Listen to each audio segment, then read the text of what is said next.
সাংবাদিক কলামিস্ট আব্দুল গাফফার চৌধুরী ছিলেন বাংলাদেশের অভ্যুত্থানের এনসাইক্লোপিডিয়া।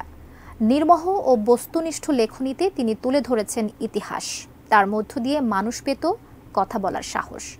গাফফার চৌধুরীর স্মরণসভায় এমন মূল্যায়ন ছিল বিশিষ্ট ব্যক্তিদের। অনুষ্ঠানে প্রধান অতিথি ছিলেন প্রধান বিচারপতি ওবায়দুল হাসান।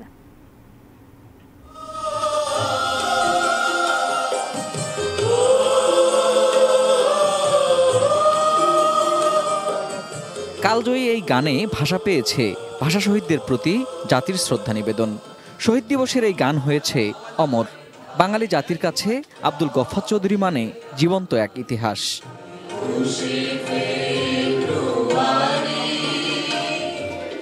রোববার শিল্পকলা একাডেমিতে আব্দুল গফফার চৌধুরী প্রয়াণ দিবসে তার চলচ্চিত্র পলাশী থেকে বাংলাদেশের প্রদর্শনীতেও পিনপতন নীরবতা।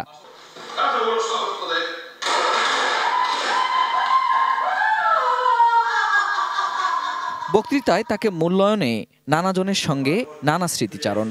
অসাম্প্রদায়িক চেতনার বাতিঘর আব্দুল গফফার চৌধুরী শিখিয়ে গেছেন বস্তুনিষ্ঠতা আর দেশপ্রেমে আপোষ হয় না।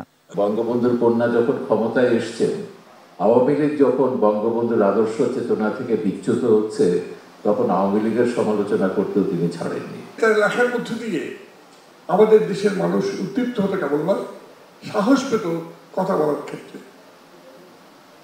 আমরা সেই সাহসী একজন মানুষকে হারিয়েছি।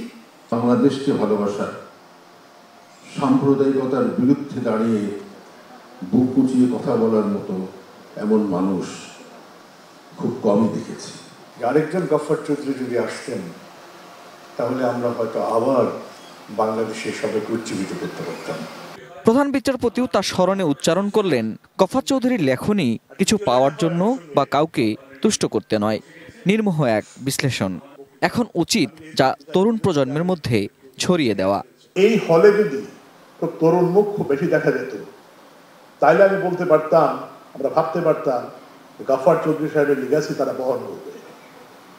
কিন্তু সেইটি যখন হয় না, তখন মনে হয় একটি ইতিহাসের জবনিকাপাত হয়ে যাবে খুব তাড়াতাড়ি। Ferdous Rahman, ATN news, Dhaka.